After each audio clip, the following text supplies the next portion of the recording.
This week on Pinot Prose, we're talking to Michele Romanow, co-founder of Buytopia.ca, our favorite daily deal site, about her favorite book, Influence, The Power of Persuasion by Robert Cialdini.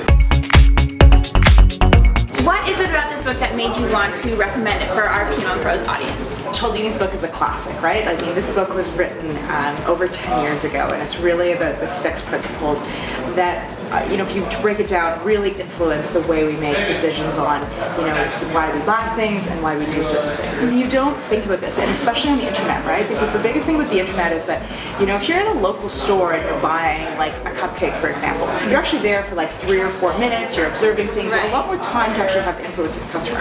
When you're online, you're looking at a website for maybe like 30 seconds and you're almost always at the X button, right? So if things do not move really quickly, you probably have lost that sale already. So I think that some of these psychological principles are even more important, right? One of them that he talks about that's my favorite is social proof, that we like to do what other people are doing. And so the classic example of this in the cupcake shop is that if we're there and you see a tip jar and the tip jar has nothing in it, no one's going to leave a tip. But if the tip jar has toonies in it, you'll probably leave a loonie. But if the tip jar has a $5 bill in it, you'll probably leave a toonie, right? So we want to do what other people around us are doing.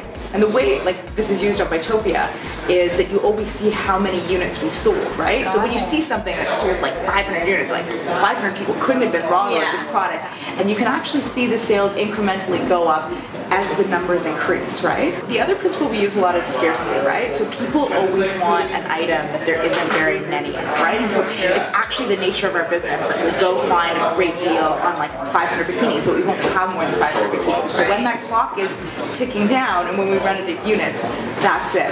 And I'm totally guilty of that. It's hilarious because it's something that you don't even need or want, but until you see that the time is running out, you just have to have it. Meanwhile, if I saw it anywhere else, even if it was half the price, I'd probably be like, I don't really need that. The third really interesting principle I thought is always reciprocity. Like if I help you in the office, you're going to help me in the office. Like giving something to you as you're going to pay your bill at a restaurant, right? So if your bill comes and they give you like a glass of liqueur or a mint or something like that, your tip goes like 20% up, right? But then the craziest part is if you give 1 mint, but then the waitress comes back and they're like, oh, sorry, I forgot there's 2 of you, I gave you 2 mints, like making it a really personal and unexpected experience. It's really like 6 times the amount you did. Oh my gosh. When people order products from us, we want to include like little freebies at the end, right? So we have an extra product, or if something goes on, I mean, people are just like, oh, this is awesome, I got a freebie. If you could go back and tell your past self, just starting out in the business, one piece of advice, what would it be?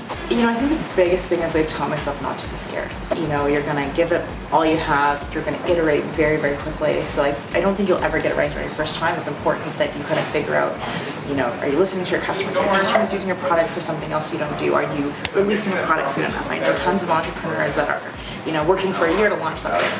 My advice is always just launch and then do it and then see what happens. What would your advice be to someone who thinks that they want to leave the corporate world, either do their own thing or work at a startup? Talented people are always wanted. They're wanted in the entrepreneurial space, they're wanted running their own companies, and they're wanted back in the corporate world.